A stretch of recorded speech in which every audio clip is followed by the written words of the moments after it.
tarde, pessoal. Hoje estamos começando novamente, né, o webinar do GEFAM, especial de Dia das Mulheres e comemoração do aniversário de criação do GEFAM.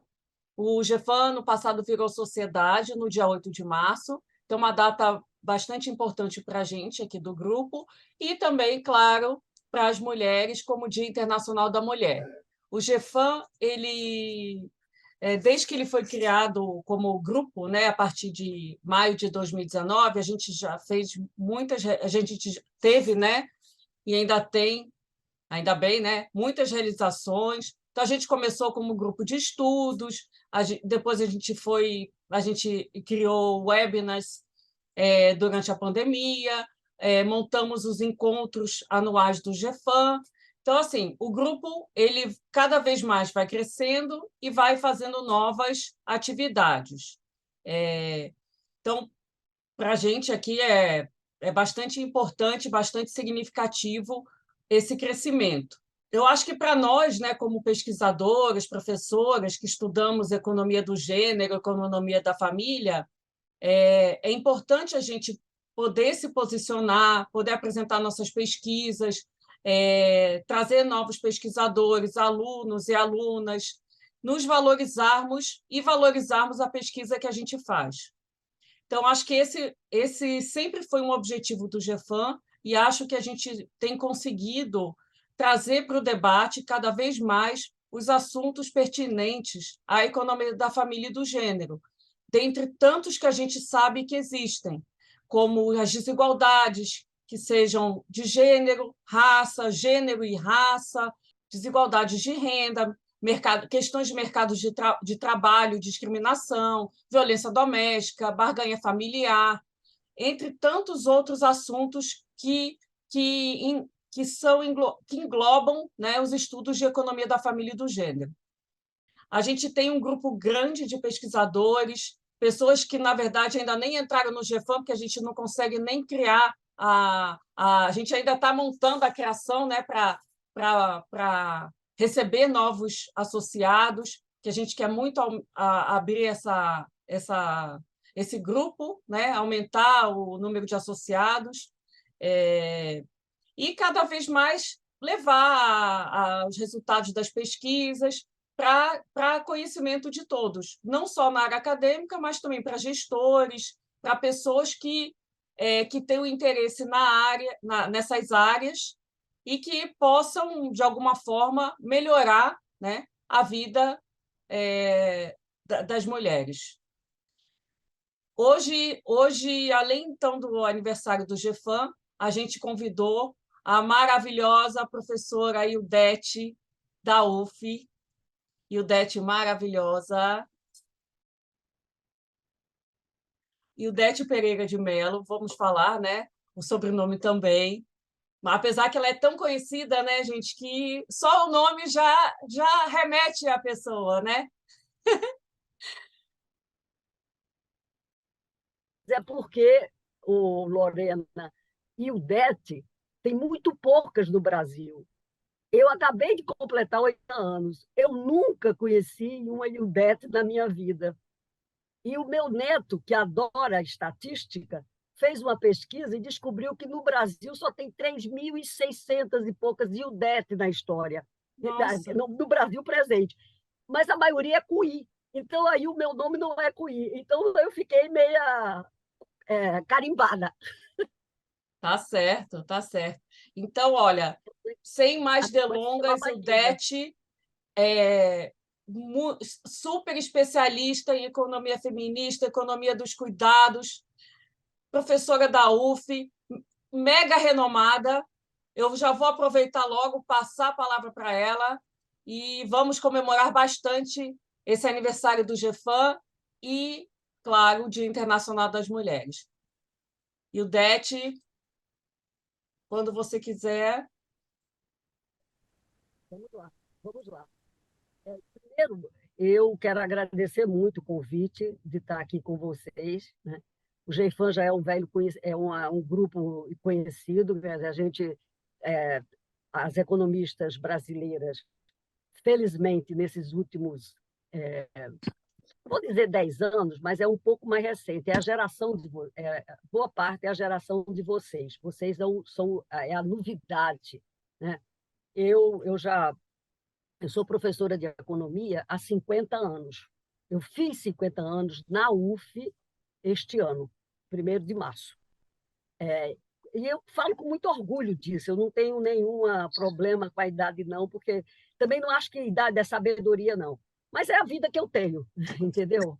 Então, é nesse sentido, estou inteira, entendeu?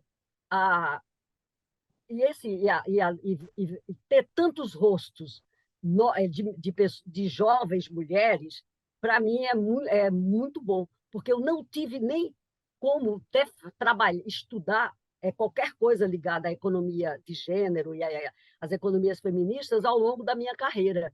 Então, a teoria essa questão é tão vedada dentro da teoria econômica e o predomínio do... Não era porque a economia neoclássica não estuda essas coisas, era porque a economia é a ciência dos homens, porque a economia é a ciência que está mais próxima do poder, portanto, ela é se você olhar, os grandes nomes são todos homens. Quando a gente vai abrindo os baús da história, vão aparecendo as mulheres, desde o século XIX.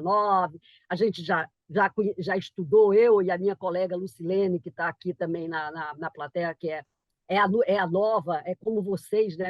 É a juventude do feminismo que está aqui. Luana já é outra geração mais novinha ainda, entendeu? É muito gratificante estar com vocês aqui discutindo hoje. O Dia Internacional da Mulher, quer dizer, a gente já remete a uma disputa no campo político grande. O Dia Internacional da Mulher é um dia criado numa reunião, numa conferência internacional que aconteceu em 1910 e era do movimento das mulheres socialistas. Talvez por isso essa discussão tenha sido cravada ao longo do século XX, em meio de todas as diferenças depois da Segunda Guerra Mundial, da dominação e tal, que ficou meio escondido. Mas e é interessante porque todo mundo acha que é aquela que foi a fábrica que pegou fogo em Nova York. A fábrica pegou fogo em Nova York, sim, e as mulheres morreram. Mas 8 de março não é a data não é o Dia Internacional das Mulheres por esta razão. Ela já tinha acontecido há 40 anos, 50 anos atrás. É uma questão política do movimento de mulheres socialistas que estavam reunidos em Copenhague e criaram a anti-Primeira Guerra Mundial e criaram o dia, porque já havia uma efervescência com relação a essa questão. As mulheres que se contrapunham no meio intelectual a questão do poder, portanto, é a questão do poder que está em jogo, já tinha consciência de como as coisas andavam nesse campo. E, portanto, mesmo na esquerda, também você não tem, o espaço também não seria aberto. A Primeira Guerra Mundial acaba tendo uma questão pesadíssima que vai dividir ainda mais o campo ideológico, que é o surgimento da União das Repúblicas Socialistas Soviéticas. Então, essa questão tomou um rumo político muito grande, separou países e mundos, e essa questão vai voltar para nós, no mundo inteiro, depois da Segunda Guerra Mundial. E no Brasil, a primeira vez que o movimento de mulheres vai comemorar o dia 8 de março é em 1947. É em plena...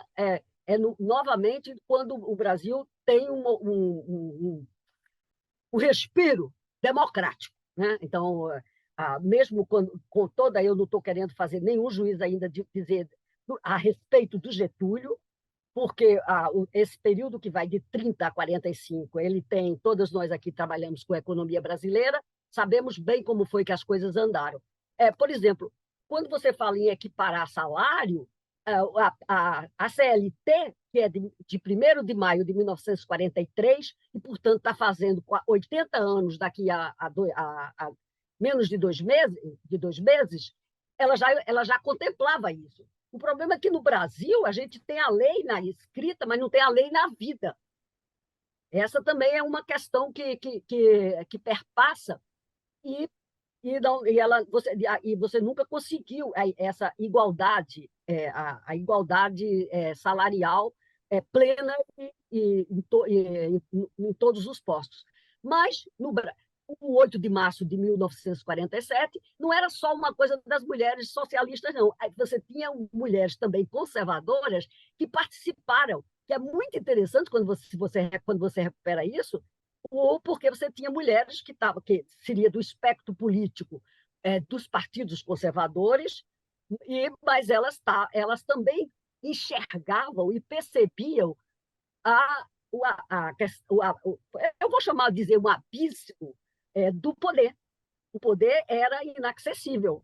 Então, a dona Nuta era mãe do Vitorino, que era um senador da República, mas ela, dona Nuta Bartley, está lá, junto com comunistas, no momento o partido ainda não era ilegal, com comunistas, com socialistas e com mulheres, entendeu? Então, nesse momento, um lapso, porque os feminismos, eles vão.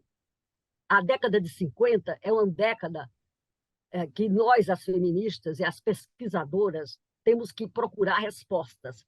Por que o Brasil alterna tem uma grande efervescência feminista na década de 20, né? Com as mulheres brancas, ricas, mas tinha negras também. Não é à toa que a Almerinda Gama vota na eleição de 33. Ninguém pode imaginar, porque a Almerinda Gama era uma mulher negra, advogada negra, e ela é a representante classista do Sindicato dos Datilógrafos e Datilógrafos. Então, a Almerinda Gama não cai do céu. Ela está dentro do gosto do movimento feminista, que tem Berta Lutz, que é uma senhora branca,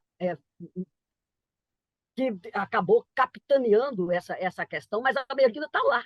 Então, a grande questão, a Berta nem se elegeu, mas a Almerinda era classista, era uma deputada classista. Então, tudo isso para mostrar que as coisas. O Brasil tem um caminhar lento e meio cheio de curvas. E nas curvas da estrada de Santos, a gente pode morrer, né? A famosa música do Roberto Carlos e do Erasmo. Então, e nós ficamos meio perdidas. Eu acho que também tem relações com a questão da escolaridade, o avanço da escolarização brasileira e da urbanização violenta que o Brasil passa a partir da depois da guerra, 40, 50, 60, praticamente as mulheres somem da política, né? Então, isso é um fato. A gente tem uma deputada eleita em 1950, naquela campanha gigantesca para eleger Getúlio, né, em 1950. Tem uma mulher eleita, e é a sobrinha dele, Sara Vargas. Depois tem mais 3, só depois, deputadas federais. Então, isso tudo, quer dizer, o espectro político vai se... Eu sou uma menina dessa época, né?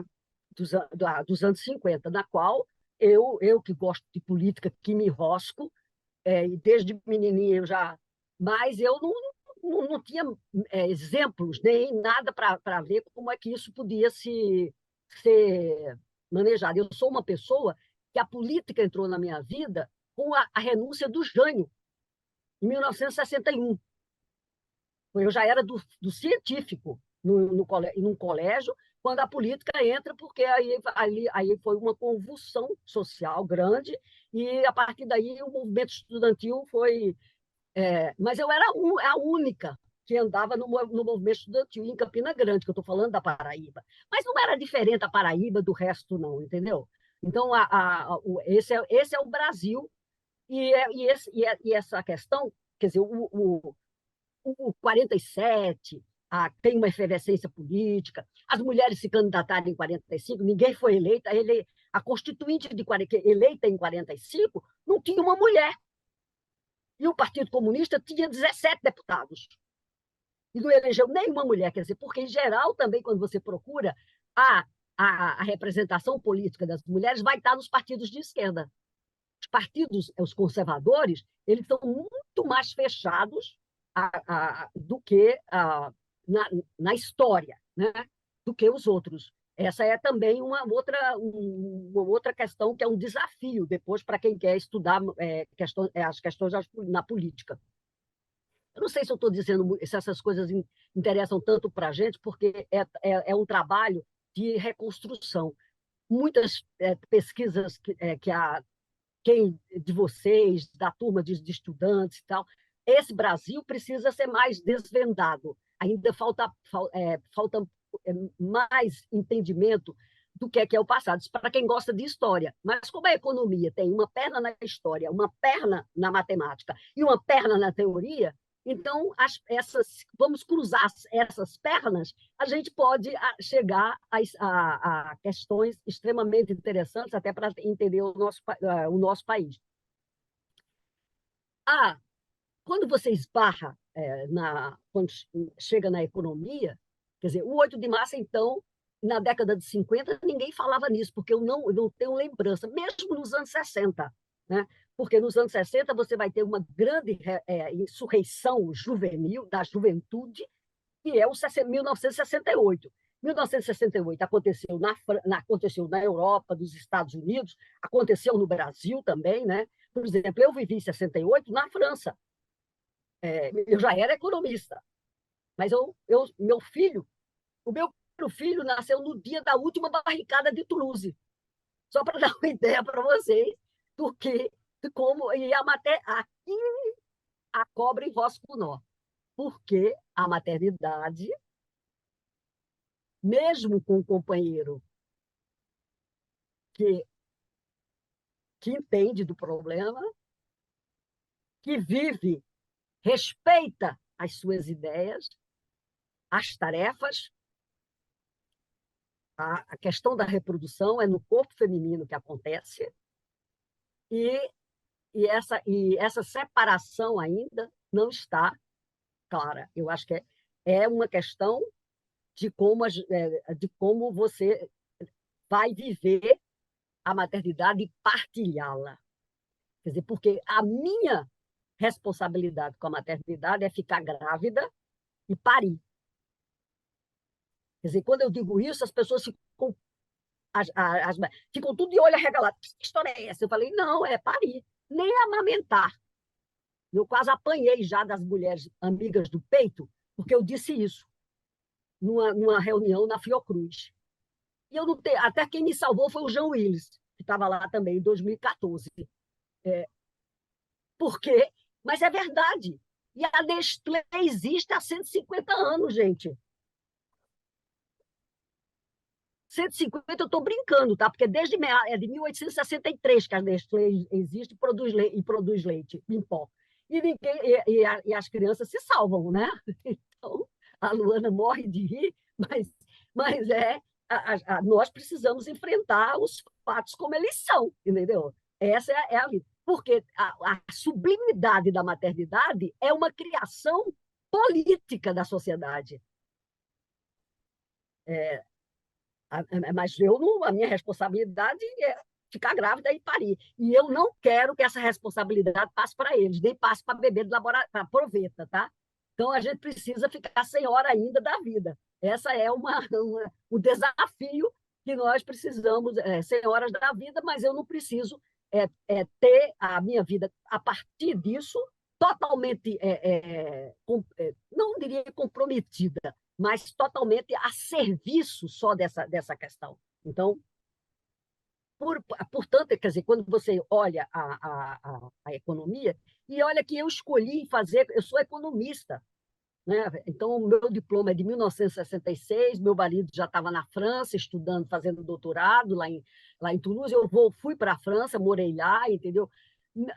Mas ele terminou tudo, mas eu não terminei, não. Eu fiquei pelo meio do caminho, com toda essa briga, essa disposição de luta e de trabalhar, eu fiquei pelo meio do caminho. Eu só defendi doutorado quando, no primeiro doutorado, que o Rio de Janeiro abriu, porque eu já estava no Rio de Janeiro, e lá na Paraíba não tinha nada, essas coisas. Além do mais, eu ainda não podia trabalhar na Paraíba por causa do regime militar. Então, nós viemos para o Rio, boa parte da confusão passa por aí, porque eu era do movimento estudantil e tive problemas em 64. Então, isso tudo passa, quer dizer, isso é um pouco de como se estrutura as vidas pessoais. Mas o feminismo, toda isso que eu estou contando, a década de 60, o feminismo não está na minha cabeça. Nem da de. Porque mesmo a questão das mulheres, para mim era uma coisa assim, eu li um jornal, aí tinha uma mulher chamada Zuleika Lambert, até que escrevia, mas ela escrevia sobre juventude. Aí eu dizia, mas eu quero escrever em jornal, botar o nome no jornal é uma glória, né? Botar o nome no jornal. E tinha uma outra mulher, que é uma professora da Unicamp, que vocês conhecem, a Zuleika também todo mundo conhece, já morta, mas que era a Aureliano. A Liana falava na rádio, no governo Arraes, em 62. Mas eu ficava apaixonada. Eu falei, pô, falar em rádio é uma maravilha. Você dizia as coisas e não sei o que e tal. Então, isso tudo, é só para dizer para vocês como essa construção dos feminismos vai chegando devagar e vai se aproximando. Não que Liana falasse nada de feminismo, ela nem falava disso. A Zuleika falava de jovem, ela estava preocupada em trazer jovem para o partido político dela, mas não trazia a questão das mulheres na ponta, na bandeira. Essa bandeira ficou meia. Não que ela não saiu, ela ficou hasteada, só que ela ficou hasteada baixa ao longo de toda a década de 50. Então, isso tudo vai explodir só primeiro no campo nos Estados Unidos, aí você tem todos os percalços da Revolução de 68. Eu vi muita mulher nas passeatas da França, mas eu não vi uma mulher com microfone na boca. Eu só vi homem com microfone na boca. Isso dá uma dimensão para vocês de quem está com a bandeira e com o poder, no caso, o poder simbólico, mas é o poder lá dentro. Essa nova movimento que vai acontecer nos anos 70.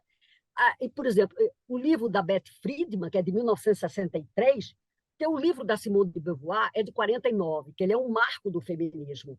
Mas ele é de 49, mas ele é um livro ligado à filosofia. Ele não vai chegar aqui, apesar que a Simone de Beauvoir veio com Sartre para o Brasil, eu acho que é em 1961. Ela fez furor. Eu me lembro, o Cruzeiro fazia umas reportagens maravilhosas e tal, mas a Simone, ninguém dizia que ela era a filósofa, dizia que ela era mulher do Sartre. Quer dizer, a imprensa aparecia dessa forma, né? Mas a gente sabia que o segundo sexo existia, estava mais aí. E a Beth Friedman, mas a Beth Friedman vai entrar aqui depois, né, no Brasil. Mas esses dois livros, o Segundo Sexo e a Mística Feminina, que em 71 a Rosemarie Muraro trouxe a Beth Friedman para cá, para um debate no Rio de Janeiro, e deu um problemão. Friedman foi agredida pelo pessoal do Pasquim, que era o jornal de esquerda, contra a ditadura, não sei o que e tal, porque dizia que ela era uma mulher feia. Como se a inteligência passasse pela beleza, nós somos vistos, nós somos para os homens sempre um objeto de desejo. E, para ser um objeto de desejo, precisa ser os padrões da beleza estão imperando. Então, o movimento. Por quê? Vocês precisam explicar por que a gente só vai romper em 75. Primeiro, que a gente vivia uma ditadura. Dois, quer dizer, nós vamos botar a cara na rua quando a ONU chancela, aí isso é interessante pensar. Quer dizer, você precisa ter uma chancela internacional no meio do regime ditatorial para colocar, se colocar as suas demandas. No Centro da Mulher Brasileira, em 1976, que eu passei a frequentar assiduamente, final de 75, 76 e tal, a gente sabe, era interessante porque os militares já achavam que aquilo era coisa de mulher, mas eles mandavam uma mulher para lá para dentro. A gente sabia, porque a gente via uma pessoa que ninguém conhecia. Aí, quando tinha uma mulher que ninguém conhecia, ela dizia o nome e tal. Como o centro era aberto, a gente ficava calado, mas não tinha nenhuma relação com nenhuma de nós. Aí a gente sabia que aquilo ali era uma. A gente dizia que era uma melancia. Olha como é o nome, melancia. Que é verde por fora e vermelho por dentro. Melancia, ao contrário, devia ser nós que eram as melancias, mas a gente chamava ela de melancia. Olha, eu acho que aqui vocês compraram melancia, não sei o que e tal. Eu já sabia que tinha alguém que não era nada amigável, tá?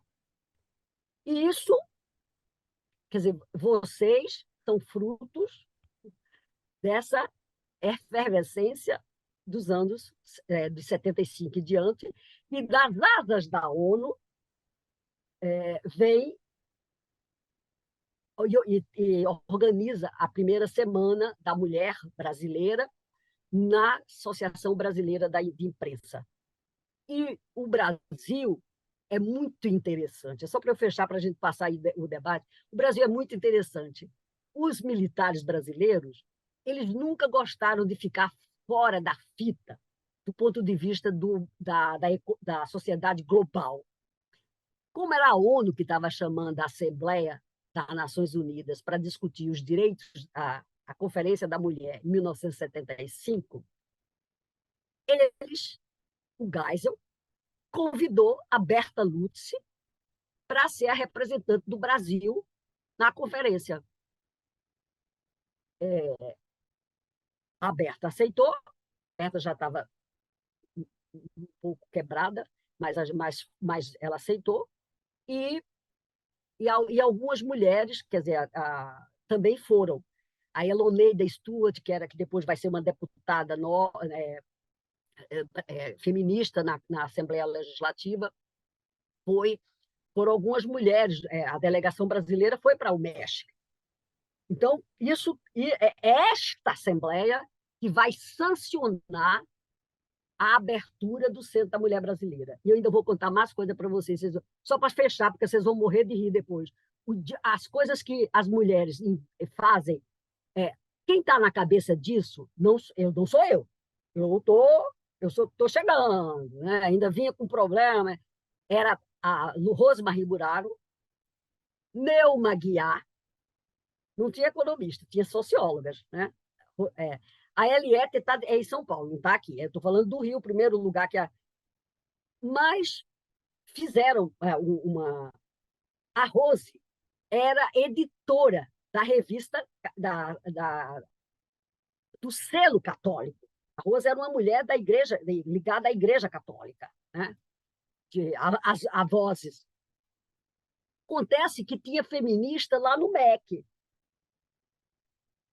E o Centro da Mulher Brasileira, por mais de 20 anos, teve um financiamento do MEC, que pagava o aluguel, a luz do Centro da Mulher Brasileira, Rua Franklin Roosevelt, 39, no centro do Rio de Janeiro. Nós nunca descobrimos isso. Só quando o Rose estava morrendo, ela me contou. E a mulher que era a coordenadora do programa, já tinha morrido. A dona Cília. Depois a gente precisa, depois de um dia, fazer homenagem às mulheres que ou ficaram silenciadas numa cortina, mas eu quero aqui que a gente preste homenagem no dia 8 de março a essas bravas mulheres que, na década de 70, debaixo de baioneta, ousavam fazer coisas. Quer dizer, ela tinha um projeto que era de educação. E dentro do projeto de educação cabia o que o Centro da Mulher Brasileira fazia. E a Rose fazia o arrazoado, arroz mariburaro. A Neuba também sabia, mas a Neuba estava mais na sociologia e tal. A Neuba faz o primeiro seminário de 1978 sobre a mulher na força de trabalho. Eu assisti, eu era ouvinte bastante já arretada, como diz na Paraíba, em 1978. É o primeiro, mas vinha com a chancela enorme das embaixadas do Canadá, dos Estados Unidos, mesmo dos Estados Unidos. Então, até aquela coisa. Porque a questão feminista, consegue navegar, ela não é uma questão apenas relacionada a uma temática de esquerda ou de direita. Ela tem a nossa questão é a questão da igualdade. E as mulheres são desiguais em todos os níveis. Se você consegue fazer a conversa, a gente pode avançar. Claro que hoje o feminismo é muito mais pujante, porque a entrada pesada das mulheres negras com a escolaridade, a partir desses últimos 20 anos, e sobretudo nessa década, é realmente a questão que fez explodir tudo isso, entendeu? Então, eu acho que por aqui dá para a gente conversar. Eu só falei de história, eu tinha preparado de estudar economia, até porque o livro da Helene, da Helene Perivier, que foi lançada agora essa semana. A gente conhecia ela da França, mas o livro a tradução dele a economia feminista. Ele é bem claro e a gente pode depois fazer um seminário sobre o livro, porque eu acho que vale a pena todo mundo a gente divulgar e usar esse material nos nossos cursos de economia, porque definitivamente eu já estou me despedindo mais ou menos, não quero me despedir agora não, tá? Mas eu sei que eu tenho 80 anos, eu tenho tempo marcado. Não sou gado não para ser marcada não, mas eu tenho tempo não. Então a gente precisa trazer essas reflexões para a economia brasileira, para o feminismo brasileiro, para a economia feminista brasileira. Eu não sei se o GEFAM está dentro da rede de economia feminista. A gente podia fazer já montar a rede já existe, Lucilene está nela e tal. A gente podia Poderíamos, ampliar. né? Poderíamos, mas eu acho que Poderia a gente não ampliar. está, não. Eu acho que não. Podíamos ampliar, porque começou uma coisa pequena, fazendo uma coletânea, a gente estava fazendo uma coletânea. E a coletânea está praticamente pronta, né? Pelo menos as coisas que a gente que eu já escrevi, eu já escrevi. Então, tem mais causos. Se a gente for contar causos, eu levei pedrada dentro da economia, que vocês não têm ideia, porque eu era enxerida para cacete, frequentava a ANPEC, frequentava os congressos, a BEP, a BPHE, e tudo isso, e a gente ia levando, porque os homens eles aceitam, acham bonitinho, é meio folclórico, mas os tempos eram mais sisudos. Por exemplo, em 85, em fevereiro de 85, só para encerrar a fala, o editor da revista Literatura Econômica do IPEA era Cláudio Considra, e ele era meu colega na economia da UF. Eu conversei com ele e perguntei se a gente não podia fazer um número especial da literatura econômica com as questões das mulheres. E que porque eu queria, a ideia, não era só eu, não, era eu e a Maria Valéria Pena, que tem uma tese de mestrado sobre a mulher no trabalho, defendida em 78 na USP, que para mim ainda é até hoje um texto que estudo a Primeira República, muito bom. Tá? O livro dela, A Mulher na Força do Trabalho, é muito bom. Então, a Valéria já era professora, eu não tinha doutorado porque eu estava esperando chegar aqui. Eu tive eu tenho 3 filhos, né? Então, meus filhos nasceram na década de 70, entre 68 e 1972. Então, eu tinha filho pequeno, mesmo com empregada doméstica, com tudo isso que a gente conhece, essas questões não eram tranquilas, tá? Eram questões que colocavam coisas na cabeça da gente, porque eu fui educada para ser mãe. Não fui educada para ser era para ser dona de casa. Só que eu nunca quis ser dona de casa. Mas isso é uma decisão pessoal minha e eu paguei por ela. O, Era para traduzir o Stuart Mill, que não tinha tradução em português da sujeição das mulheres. Aí o Cláudio topou e a gente traduziu a primeira parte do Stuart Mill. Precisou escrever lá para a Inglaterra para pedir licença, mas conseguiu, e aí o IPEA traduziu. E nós fizemos, eu e Valéria, organizamos, Neuma Guiar escreveu, a Jaqueline Pitangui e a Leila escreveram, que não era nem economista, mas escreveram sobre a luta, a Francine Blau, que era da Universidade de Chicago, a gente traduziu o artigo dela, um artigo dela sobre a desigualdade. Quer dizer, nós não estávamos apostando em nada, coisa assim, apostando na pluralidade das abordagens econômicas sobre a questão da desigualdade, tá? Então, fizemos esse número. A revista é esgotada, mas a gente, nas bibliotecas nossas tem, e quando a revista saiu, em fevereiro de 1985, o Cláudio foi gozado em prosa e verso. O pai da Ana, se a Ana perguntar ao, ao pai da Ana, ele pode se lembrar disso. O Cláudio nunca falou quem era que fazia as brincadeiras, que o Cláudio ia na cabeça das malucas da Ildete e da Valéria, da Maria Valéria. A Maria Valéria era casada com Zé Tavares. Quer dizer, eu estou falando, quer dizer, nem eu era casada com um engenheiro, mas o resto nosso era todo, vivia dentro do meio dos economistas. Eu era do Corecon, do sindicato, um monte de confusão que vocês podem imaginar. Ele nunca contou. A revista saiu, ficou. Só contou isso muitos anos depois e nunca disse quem é que fazia as brincadeiras. Mas eu pedi licença para a Valéria e para o Cláudio, e a coletânea que a gente está organizando, eu abro a coletânea com um artiguinho especial sobre essa questão. Porque eu acho que agora é a hora. Fez? Eu não sei quem era, nem quero saber. Mas é preciso contar que essas questões não são questões que foram tranquilas, porque dividir poder é complicado. Então, você só divide poder se você tiver desculpe a expressão, uma faca nos peitos. Senão você resiste. Né? Resistir é preciso.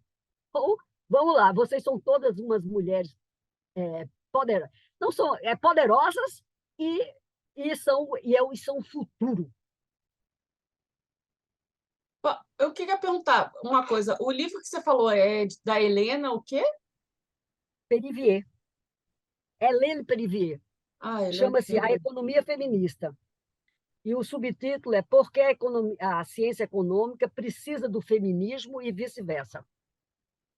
Eu não ganhei nada da editora, não. É porque eu comprei hoje, eu fui para as confusões, comprei e já li o primeiro capítulo enquanto eu vinha voltando no táxi.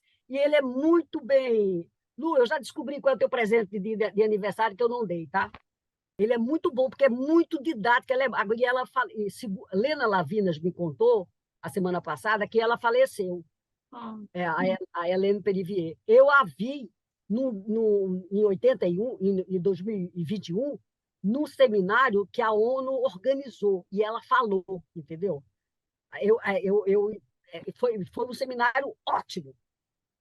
Não sei se ela estava lançando isso, lançando esse livro, porque não ficou claro, mas ela era perfeita. Aí a Lena Lavinas, que é uma feminista, que é economista, e morou na França muitos anos, era da, toda na década de 70, a Lena conhecia ela. E me disse que ela tinha falecido. Eu acho que não sei se ela é mais velha que eu acho que não era, é mais ou menos da minha idade, mas eu sei que ela me disse, olha, a Helena Perivier morreu, não sei se foi de Covid, não apurei direito. Mas aí a Bazar do Tempo traduziu o livro dela. O livro dela é um bom texto para a gente usar. Eu estou gostando muito, entendeu? Eu só li o primeiro capítulo, tá? Hoje, e li hoje.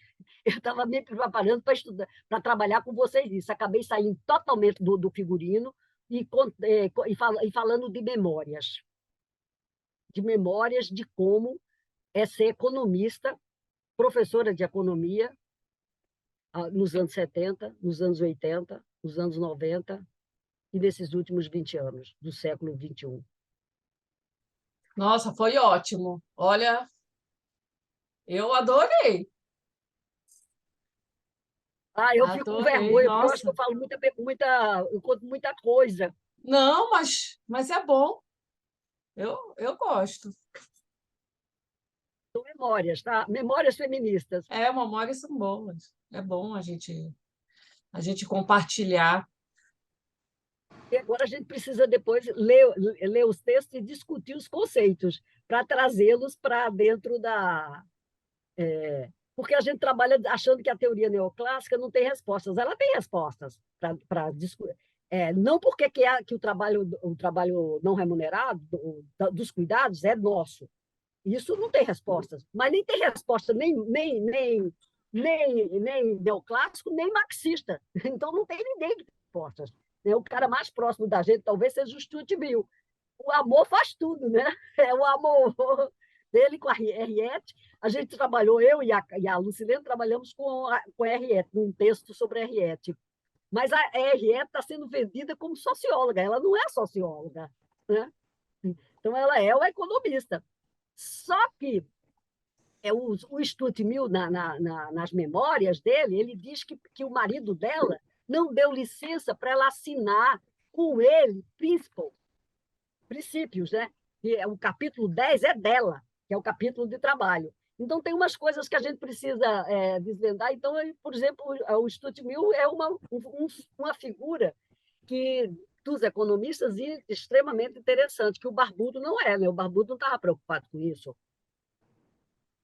Barbudo estava preocupado com classe, e a gente está preocupada com sexo, né? Então, a variável do feminismo é sexo.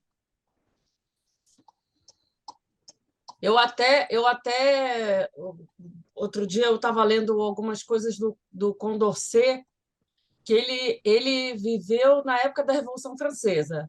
Acabou guilhotinado, coitado. Mas ele também tinha uma questão feminista. Ele defendia que as mulheres tinham direito, porque ele falou assim: o direito universal dos homens, e as mulheres ficaram de lado. O Condorcet é um dos precursores, só Precursores, que é. dessa história. Assim como, quer dizer, o texto básico para a gente é o da Mary Hollycroft, que é dos direitos iguais. Mas você está tudo no âmbito dos direitos. Mas usando o século que começa com a Revolução, vamos dizer, a Revolução Francesa é um marco na questão da democracia, né, da república. Então, é o fim do ancião regime. Então, esse marco você vai pensar que só nos anos 20, primeiro o direito de voto nos Estados Unidos e na Inglaterra é 1920. Quer dizer, as mulheres vão passar mais de 100 anos lutando pelo direito político, de poder votar e ser votada. Quer dizer, as outras questões todas estão. Não, as mulheres acabaram muito. As mulheres conseguiram poder político muito tarde. Muito tarde. Tem muito pouco tempo, na verdade. Tem 100, tem 100 anos. 100 anos, é muito pouco tempo mesmo. Mas, gente, vamos abrir para o debate? Quem gostaria de participar? Eu queria só perguntar uma coisa mais de experiência pessoal mesmo, em relação às piadas, né? As piadinhas, em termos de experiência ao longo do tempo. As piadas, desde lá de final da década de 70, é, é, foram crescentes porque eu no IPEA tem, é, tem uns 5 anos, estou falando aqui experiência pessoal, eu estava apresentando um artigo, 5 anos, um artigo de economia da família e incrível, assim, como ainda tinha piada, piada, assim, piada machista mesmo e tal, que eu acho que hoje em dia não teria. Eu vejo assim, eu acho que essa geração, assim, nos últimos, a impressão que eu tenho, né? Hoje eu estava conversando sobre o dia de hoje para a FIPEA de manhã, falando de desigualdade de gênero e tal. Eu acho que assim, nos últimos 10 anos, principalmente, a impressão que eu tenho, assim, os avanços de parte da sociedade, ou grande parte, em relação à desigualdade de gênero, de raça, esses movimentos todos, chamar atenção para essas, né, essas coisas, essas desigualdades, essas questões relevantes, acho que estão cada vez mais, a sociedade, de forma geral, eu acho que grande parte está cada vez mais preocupada com isso, né? E eu acho que e as pessoas estão se ligando realmente que já deu e não dá assim mais. Mas a impressão que eu tenho é que esse tipo de piada, final da década de 70, anos 80, anos 90, era era o que predominava, não era assim. E teve algum momento de descontinuidade que aí começou a cessar um pouco, ou melhorar um pouco, assim. Eu só queria te ouvir assim um pouco nesse sentido, de que você percebeu assim que teve na última década, assim, quando que teve algum momento de ruptura, assim, de melhora? Eu pessoalmente, eu fiquei no IPEA trabalhando de 96 até 2001, toda esses 6 anos lá. Depois, porque aí a gente tinha um projeto grande, da Ampec, era aquelas verbas da Ampec, aquelas coisas, e aí era um projeto sobre economia de serviços. E, e eu era a coordenadora do projeto lá. Então, eu nunca senti, mas como eu pessoalmente nunca fui, nunca senti agredido. Também eu era meio espivitada, eu também rebatia, entendeu? Mas não, piada E como eu já era feminista, porque eu sou do movimento feminista desde os anos 70, né? Eu sou a geração dos anos 70. Então, essa estrada que eu estou colocando, quer dizer, e a minha negociação e as negociações que a gente fazia com o pessoal do IPEA, eu quero te dizer, Ana Luísa, que o IPEA ainda foi, o tempo que eu trabalhei no IPEA, eu tenho ótimas recordações, assim, do ambiente, porque tinha muito Não, debate. não, eu tô falando uma coisa, uma experiência pessoal assim, mas eu não tô falando, o IPEA é Não, não, tinha, maravilhoso, é tinha minha muito debate, casa. mas a tua casa, você se orgulha dela, Eu- porque ela permitia esse debate. Se o que por exemplo, essa história da literatura econômica aconteceu, ela nunca chegou a mim. Eu só soube dela depois, porque porque o Cláudio é meu amigo pessoal, né? Eu até vendia sempre para ele as coisas assim: você tem 2 filhas, então você tome tento que você tem que defender as suas filhas. Então você defenda a gente. Aí ele acabava, né, fazendo a negociação, entendeu? E ele negociava direitinho, porque o número da revista Literatura Econômica está aí para provar. Eu posso até mostrar. Não, o meu eu perdi, mas lá na biblioteca da UF tem, mas nas bibliotecas todas tem a coleção da literatura econômica, tem um artigo da Alice Canabrava e tal, nesse mesmo número, mas não fui eu que botei, já era a turma do IPE. Então, na pesquisa, porque na década de 70 e 80 eu não era do IPE, eu era da UF, entendeu? E Mas a gente tinha essa interface porque havia professores da UF que trabalhavam no IPEA. O Cláudio estava lá, depois o Cláudio foi para o IBGE, porque o Cláudio foi para as contas nacionais e tal. Então, era um pouco relações pessoais, passava pelo pessoal da, da UFRJ, entendeu? Mesmo mesmo a fundação, que era mais fechada, a gente acabava frequentando também a fundação, mas era mais por causa da biblioteca, porque a biblioteca da Federação, da fundação, era maravilhosa, era a melhor biblioteca de economia disparada daqui tudo. Então, você não tinha muito. Eu não tenho, quer dizer, as brincadeiras tinha, por exemplo, assim, seminário. Mas aí vinha uma brincadeira que era meia camuflada entre ser uma pessoa de esquerda e ser feminista, entendeu? Mas o feminismo, no meio, nos anos 70 e nos anos 80, dentro das faculdades de economia, era muito difícil. Não é à toa que eu fiz tese em História Econômica, e é sobre café no Rio, que é diferente do café paulista. Quer dizer, o café do Rio é escravocrata, e o café paulista já é o café da transição para o capitalismo. Então, não dava para fazer nada sobre a questão das mulheres. Mas não era o IPEA, era toda o ambiente, a ambiance dos estudos de economia. Entendeu? Você tinha pelas ciências sociais, pela história e tal, mas não por aí. Havia, quer dizer, e nós tínhamos medo de abrir uma porta na qual a gente não tinha, a sustentação era muito baixa, entendeu? Então, isso tudo foi um lento caminhar, quer dizer, um lento caminhar para poder se conseguir. Quer dizer, você não imagina quando, em 2001, o IBGE publicou os primeiros dados na PNAD, os primeiros dados sobre trabalho não pago, quantas horas as mulheres fazem de trabalho não pago,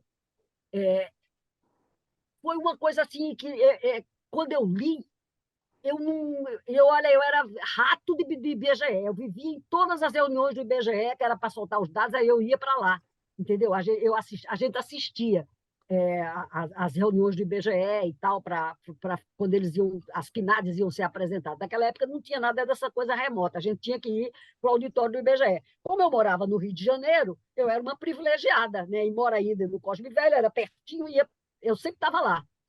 Então, a discussão, que para nós foi assim uma coisa, para mim, pessoalmente, só que eu tinha um marido, porque eu sou viúva, que era matemático, que é o cara que é da COP, que foi de pesquisa, era bravo em pesquisa operacional. Aí aquela história do modelo de mensurar o PIB, o modelo é dele, a equação é dele. Ele disse, Beto, isso aqui é uma hipótese extremamente severa, mas dá para fazer. Que a gente começou a mensurar aí só em 2006 foi que a gente começou, que o trabalho foi publicado como TD, e depois a Unicamp, quer dizer, precisa tirar o chapéu para o pessoal da Unicamp, topou, a gente mandou o trabalho e eles publicaram no número de 2007. Quer dizer, esse e aí eu fiquei interessante, porque a Helena Perivier também está colocando como é que essa questão de como você chega na mensuração do PIB também vai pegar lá, porque lá é mais cedo. E eu tenho até os trabalhos que elas fizeram já em 80, as feministas, economistas francesas já estavam se mexendo com relação a essa questão. Mas nesse debate não tinha chegado nada aqui, entendeu? Então, eu acho que a cortina de silêncio que envolvia a ditadura, isso tudo também perturbava um pouco e do como você se colocava. Mas o campo aberto para a ciência econômica era neoclássica, e embora você podia fazer porque quando eu ainda fui expulsa da UF por causa de política, em 76. Eu só voltei para a UF em 80, quando veio a anistia. Quem nos acolheu foi a PUC do Rio de Janeiro, o Departamento de Economia do Rio de Janeiro. A primeira que voltou fui eu para lá, para dar aula lá na PUC. Quer dizer, aí você vê como as questões são interessantes. A PUC acolheu os dissidentes da UF, porque a UF foi a faculdade ou a universidade que que era extremamente reacionária. Quer dizer, o poder na UF, entendeu? Não, as outras também, porque naquele momento as coisas não eram claras como é hoje. A democracia é meio aberta, e mesmo agora nesse outro governo, quer dizer, nesse governo que passou, a universidade nitidamente ficou num campo oposto. Mas isso não foi assim na história, entendeu? Então, nós fomos para a PUC, eu trabalhei com o Zé Márcio, Camargo, eu ainda era representante do Departamento de Economia na PUC. Tu podes entender que era engraçadíssimo, entendeu? A discussão. Mas eu acho que eu sei mais ou menos o meu tamanho. E o tamanho das minhas. Como é que a gente coloca as ideias negociando, porque a política é a arte da negociação. Então, eu só tenho, quer dizer, dentro do IPEA, quer dizer, esse ambiente, quer dizer, uma piadinha ou outra, mas como eu sempre achava que eu era braba demais, então, que, que podia ter resistência, porque eu também dava patada, então, pode ser, eu não andei percebendo muitas coisas, mas tinha porque o Cláudio não ia inventar essas questões com relação ao número da revista. Porque até então você fica nos corredores discutindo, que eu adoro o IPE, porque você abria uma sala, perguntava para o Lauro Campos uma coisa, ia lá, falava com o Eustáquio, pegava outra coisa de PIB e não sei o que e tal. Então tinha sempre um manejo muito muito interessante. Tinha o PB dessa época, a gente já se discutia, o PB não queria discutir creche, e aí eu ia em cima dele, feito uma fera, para botar a creche num seminário lá nesses seminários que a gente fazia da Ampec, entendeu? Em cima. Então, mas era uma negociação. É tanto que depois o PB, quando eu fui sair, ele veio dizer: Você não quer trabalhar comigo? Eu disse: Não, vou voltar para a UF, que eu sou de lá. Mas a gente era questões em debate. Eu estou falando 96, 97, 98, 99, 2000, tá? Aí ficou. O Cláudio foi para trabalhar com o Malan em Brasília. Ainda ele queria me levar, porque ele disse que eu era boa funcionária. Eu falei: eu sou casada e amo meu marido, vou ficar no Rio. Não vou. Ninguém entendeu. Falei: Deixa eu só fazer uma Ah, correção. Eu botei o IPEA como exemplo, mas eu estava colocando espaços de tudo, economia de forma geral, né? Assim, tudo. Você só tem razão, tudo, para tudo. assim, espaços de economia que, em geral, são subrepresentados por mulheres. E aí eu só total. queria. Todos os campos. É, Banco Central, tudo é assim. Por exemplo, em 72, eu tinha voltado da França, eu não tinha, eu era doutoranda na França, né? Então eu não terminei o doutorado. E eu me candidatei a uma vaga, mas não foi no setor público, eu me candidatei a uma vaga na IBM, que eles estavam contratando, eles estavam fazendo concurso para economista. Eu tinha acabado de chegar no Rio, é 71, não é 72, 71, eu não conhecia ninguém, só conhecia o pessoal da engenharia, da COP, que era o meu marido, era da COP, e era de pesquisa operacional. Então, eu me candidatei. Eu falei: eu aprendo, vou aprender computador. E o meu marido já tinha feito o TCC dele no ITA sobre computação. Então, meu marido já era um cara que vinha de 64 com computação. Aí eu disse: eu aprendo. Eu tive a minha inscrição no concurso da IBM negada. E o gerente da IBM, que era outro cara do ITA, amigo do meu marido, me chamou e disse: Beth, você pode entrar na justiça que você vai ganhar a inscrição, mas você vai ser reprovada. Você é casada, tem 2 filhos, na época eu não tinha o terceiro. Tem 2 filhos e a IBM não se interessa por esse tipo de trabalhadora. Aí eu pensei, pensei, disse, uma coisa, eu vou ser reprovada, eu não vou me meter nessa... Aí eu peguei e não fiz. Fiquei... Mas isso aconteceu, entendeu? Com... do final de 71. Sabe o que foi que aconteceu? Eu fiquei grávida. Toda vez que você tinha uma confusão na vida, você fica grávida. Ninguém pergunta nada para a mulher buchuda. Vocês estão rindo, né? Mas é assim. É assim que eu vivi. Eu estou com 80 anos. Nossa. É. A Sara fez uma pergunta. Sara, você quer fazer você mesma ou eu leio? Cadê a Sara? Ela fez uma pergunta aqui que eu passei por alto, entendeu? Tá bom. Ela fez uma pergunta que é sobre a divisão de tarefas.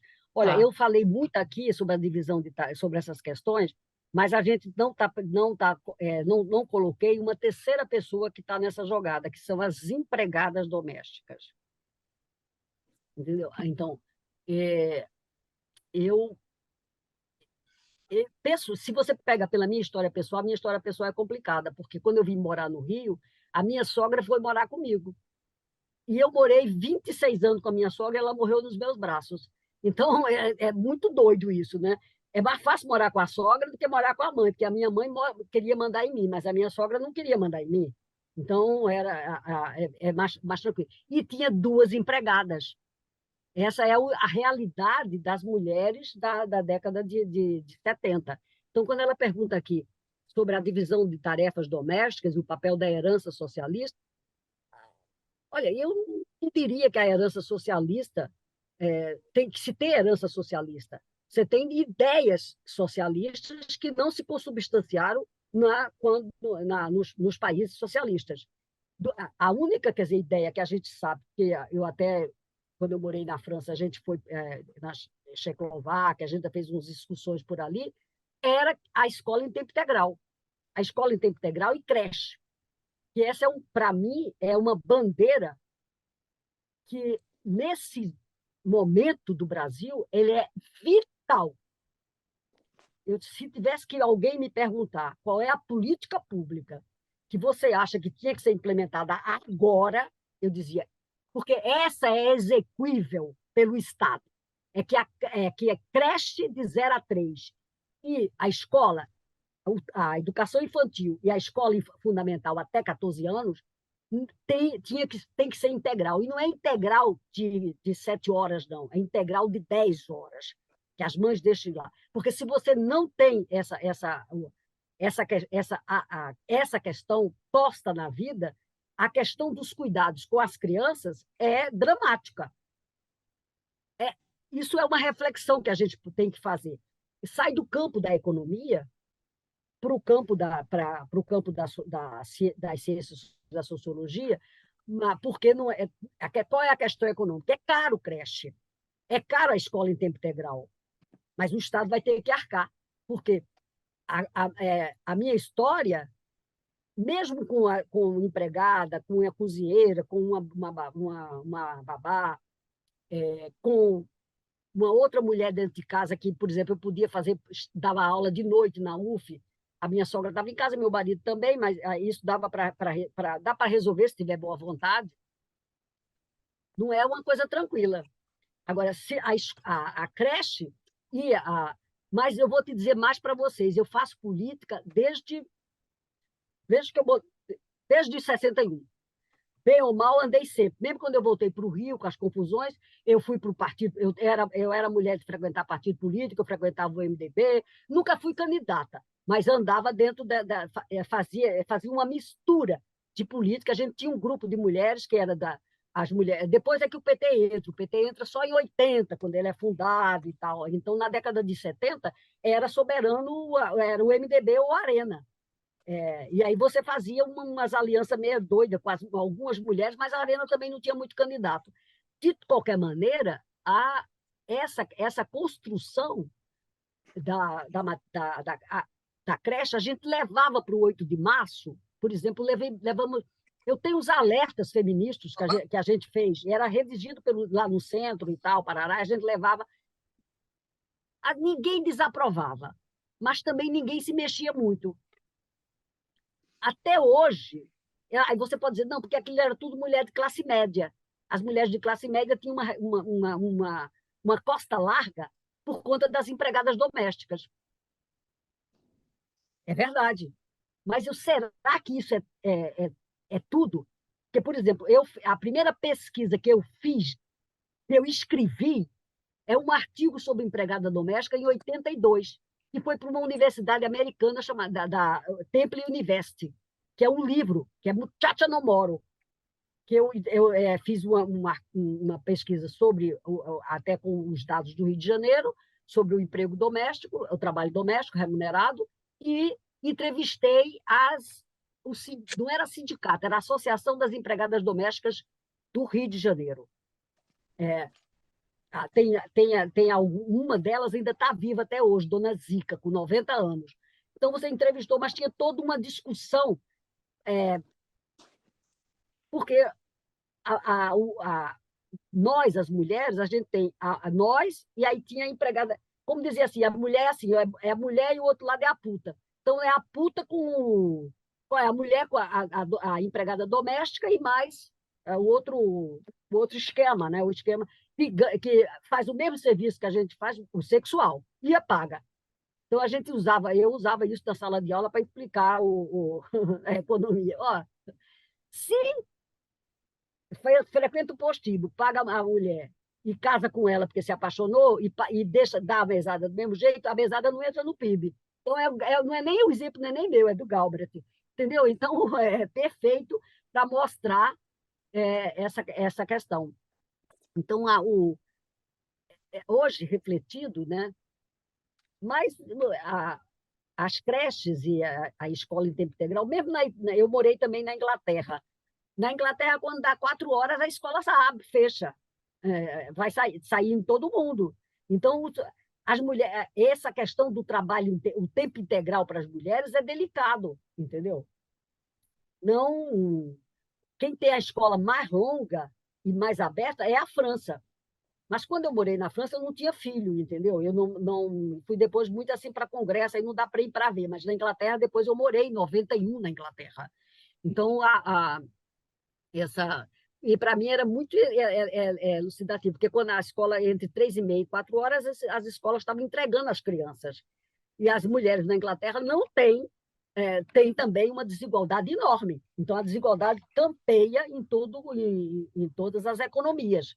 Quer dizer, eu não vivi nunca nos países nórdicos, entendeu? E, de qualquer maneira, eu acho também que é um pouco. Mas tudo é muito diferente. Quer dizer, uma coisa é viver em 91 na Inglaterra, ter vivido na década de 70 na França, e morado, né? E hoje, o que está acontecendo hoje, a geração de vocês fez muitas mudanças. Com relação a essa questão de creche e tal, tá mais avançado. O que não sabe é do Brasil. Gente, alguém quer perguntar mais alguma coisa? Quer falar alguma coisa? Porque ela continua é o sonho socialista. É um sonho socialista, é um sonho que infelizmente, depois de 1920 na União Soviética, quer dizer, ficou trabalho igual para salário igual, mas não o resto. Então, o poder não foi para as mulheres, então a Kolontai saiu do jogo, né? Stalin é outra coisa, aí vem guerra, vem tudo isso, quer dizer, tudo isso põe o mundo de perna para o ar, e aí você tem uma, não sei, eu nunca totalmente como é que isso dá. No caso nosso, quer dizer, eu posso dizer que tem 9% das empregadas domésticas do mundo diz alguma coisa sobre o Brasil.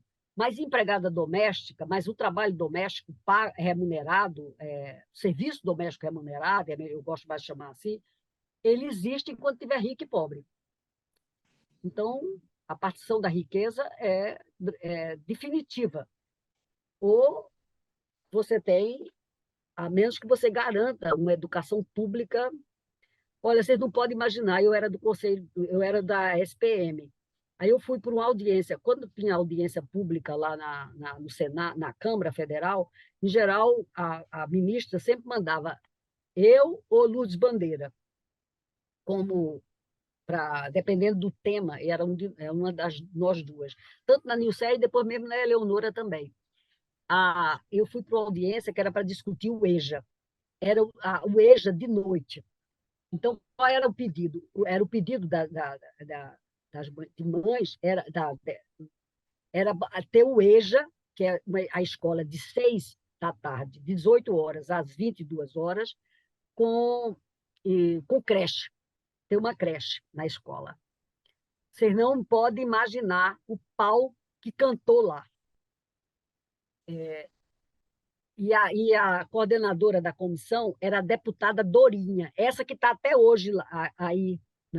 Ela, inclusive, foi quem salvou o Fundeb o ano passado. Ela é bolsonarista, tá?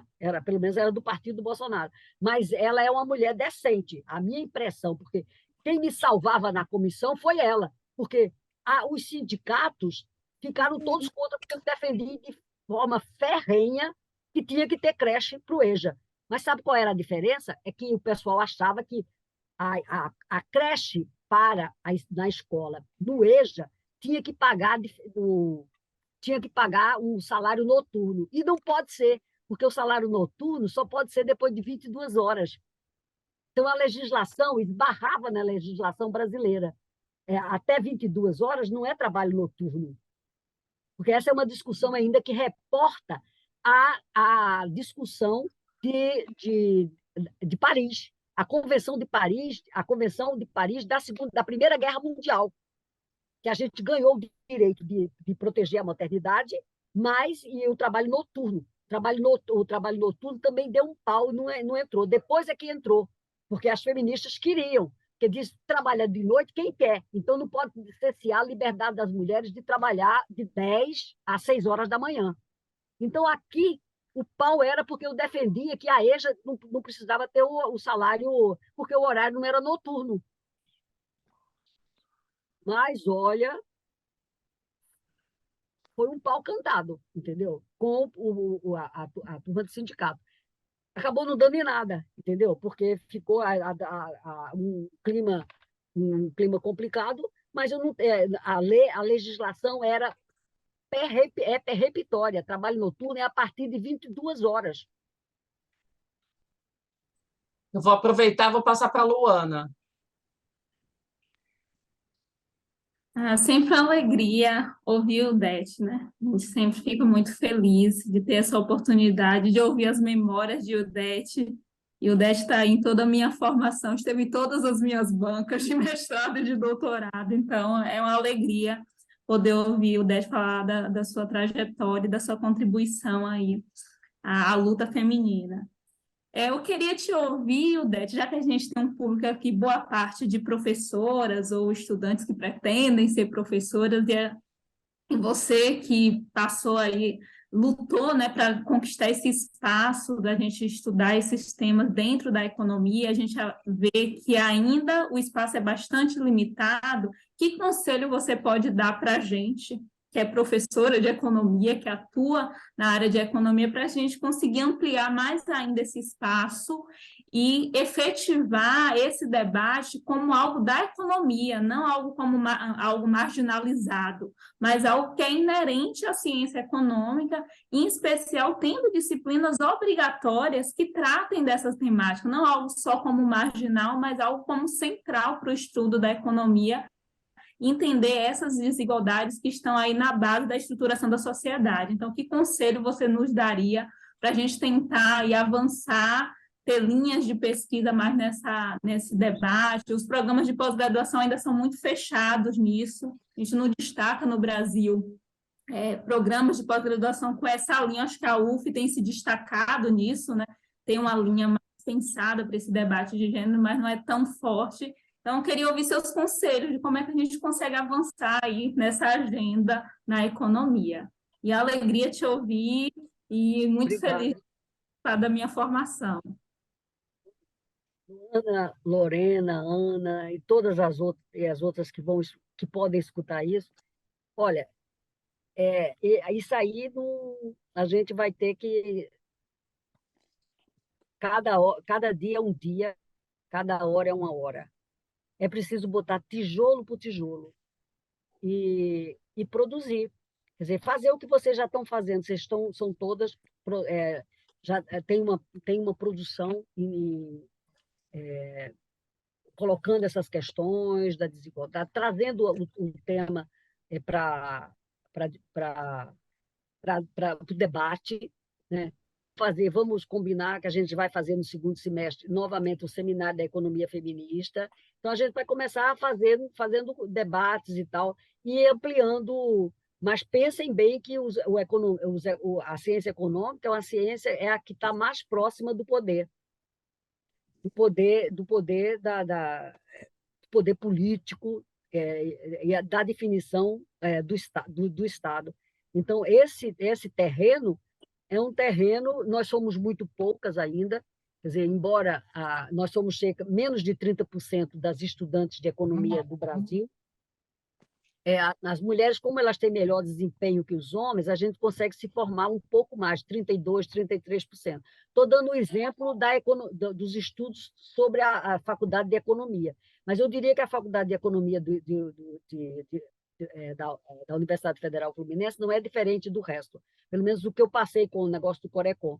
Então, olhando os outros trabalhos. Então, é botar cada uma de vocês se colocar um tijolo nesse debate e continuar suas pesquisas e tal, a gente vai poder ampliar e tentar isso e continuar lutando. Eu diria que não tem a porta. A minha geração, deu um pontapé na porta, mas a gente só arrombou uma brecha. É preciso que vocês escancarem, entendeu? A porta. E tentar pensar, eu acho que a literatura, por exemplo, econômica, feminista, já tem trazido o passado, as contribuições do passado, quer dizer, que não. Mesmo que nada do que a gente está colocando é novo, que mesmo a mensuração do PIB, a gente já encontra essa discussão.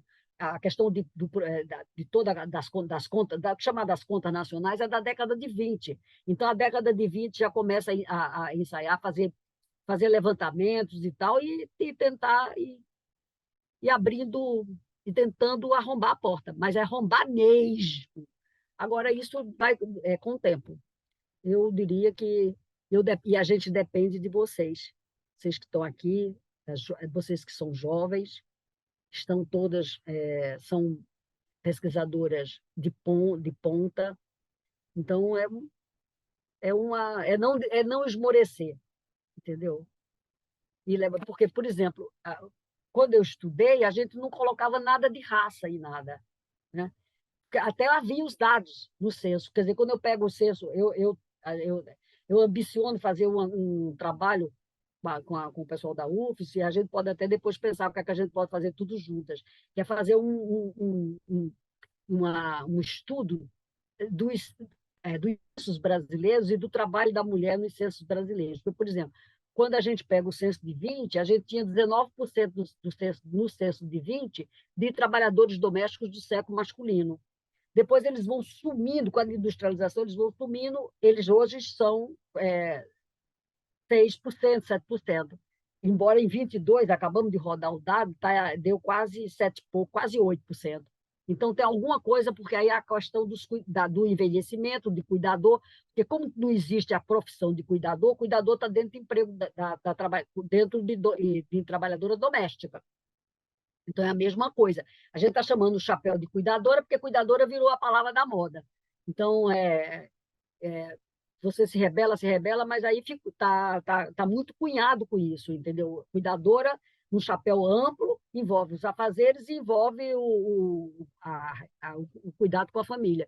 Então, deu quase certo, quer dizer, mas isso é um sinal de desemprego, entendeu? Não é um sinal bom, porque quando eu olho 20, dava 19%, 40% diminui, e aí a industrialização vai tirando os homens completamente do emprego doméstico, ele ficando nitidamente feminino. E ele vem pesadamente feminino, como a maior profissão das mulheres brasileiras. até 2013, as empregadas domésticas era a maior profissão das mulheres brasileiras. O censo de 1872 ele é diferente, mas eu também trabalhamos com ele, e os outros 20, 40, 50, 60, 70, 80, 91, 2000, 2010, sem sombra de dúvida. Então, agora não, agora está em quarto lugar, mais ou menos, porque é comerciária e tal, aí você somou o serviço social, aí tem saúde também, que ampliou-se. Então, mas as mulheres estão nas profissões dos cuidados, que você chamaria dos cuidados, educação, saúde, trabalhadora doméstica e serviços sociais, na qual elas estão também. Então, essa questão, eu acho que é a questão da socialização. Aí aqui nós esbarramos numa questão muito pesada. Por isso que eu acho que a creche e a escola fundamental é vital para que a gente possa criar meninos e meninas de forma igual.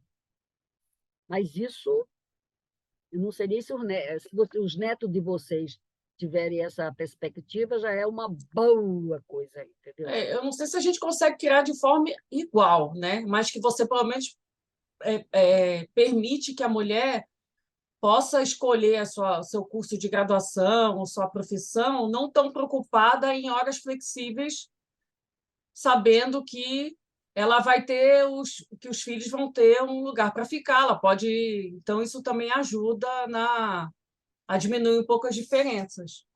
É verdade, quer dizer, a gente só vai saber disso se viver mais um pouquinho com creche. Hoje, por exemplo, eu fiquei muito contente porque o pessoal do CNPq já me passou uma mensagem dizendo que eles vão fazer, porque a gente criou, fui até nós que criamos lá na SPM, na época da gestão da Nilceia, o programa de Mulher na Ciência, porque isso é outra coisa, porque quando você pega onde é que as mulheres estão nas atividades de cuidados, tanto sendo no setor industrial, no setor comercial, como nas profissões, quer dizer, as enfermeiras, as médicas não são a mesma, as mulheres não têm a mesma especialidade dos homens, entendeu? É por aí. Nós inventamos um projeto, que era até com a Petrobras, na época, de você fazer a universidade e um professor do segundo grau, uma professora do segundo grau, em geral das áreas de sociologia, para você desenvolver um projeto de fazer com que as meninas escolham as carreiras ligadas à tecnologia. Porque a gente não escolhe as engenharias, as ciências agrárias, a gente não escolhe isso porque a gente não foi socializada para isso, né? Quando você vê uma menininha de 10 meses, um ano, com uma boneca na mão e um menino com um caminhão, matou, selou.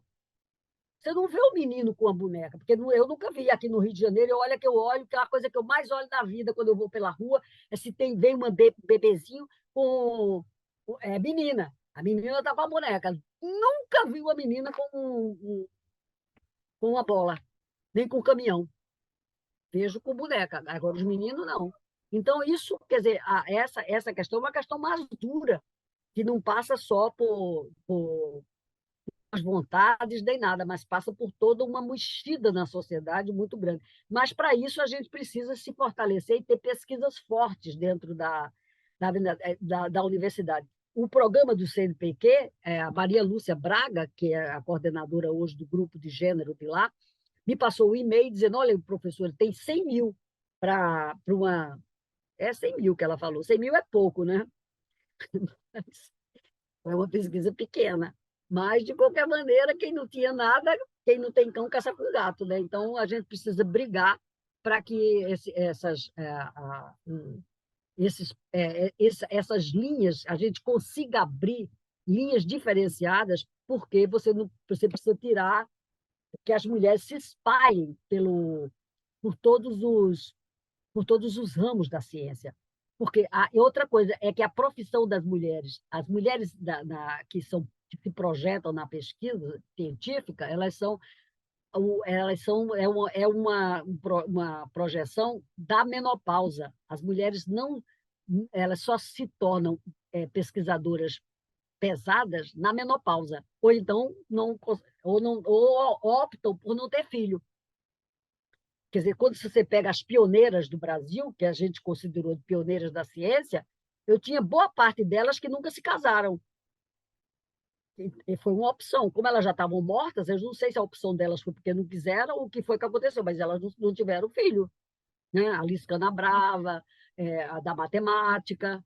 A da matemática diz mesmo numa entrevista que eu peguei que não tinha optado por não tê-lo.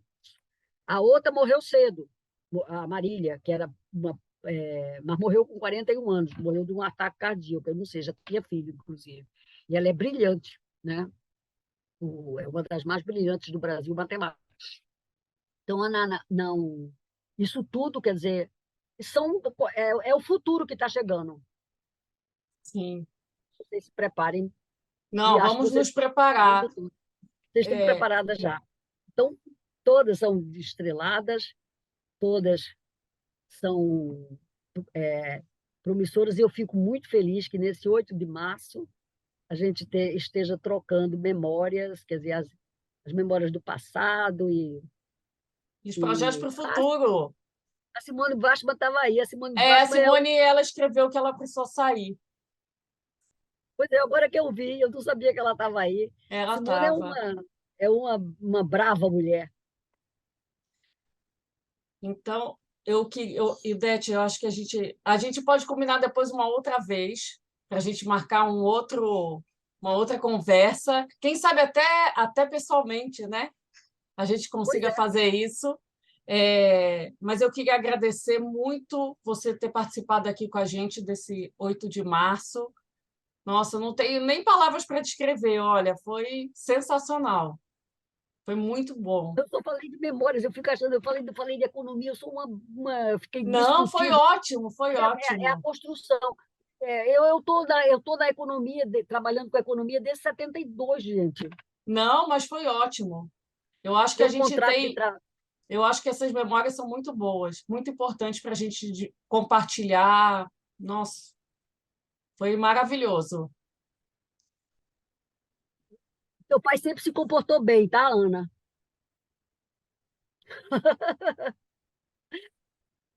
Mas ele se comportava, ele se segurava, tá? Era bem.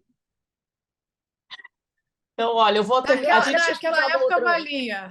Agora Né? não pode mais. Naquela época valia. Agora não pode mais. agora não pode mais. Agora é diferente. Mas Agora, ele nunca fez piadinha, nunca fez nada. Ele estava lá, ficava. Botava umas coisas de tributo e tal, parará, mas não. Também a gente não entrava aí, né? Porque a gente o jogo era tão pesado que nós não chegávamos nem nessa. Com a bola lá na frente. A gente ainda ficava na defensiva, no gol, levando gol. verdade. Nossa, vocês foram pioneiras. Então, olha, eu vou encerrando, a gente vai encerrando por aqui. Eu queria agradecer, Odete, novamente. Muito obrigada pela sua presença. Você tornou esse 8 de março e aniversário do GEFAM mais do que especial. E para quem está nos vendo, a gente se vê, então, não é nessa sexta, mas na próxima semana, com o nosso próximo webinar. Gente, boa noite. Obrigada aí pela participação. Tchau, E nos Ildete. vemos Obrigada. Um logo. abração, Gente. minha gente. Obrigada. Tchau, obrigada a todas. Boa noite. Boa noite. Boa Tchau, noite. tchau. Tchau, tchau.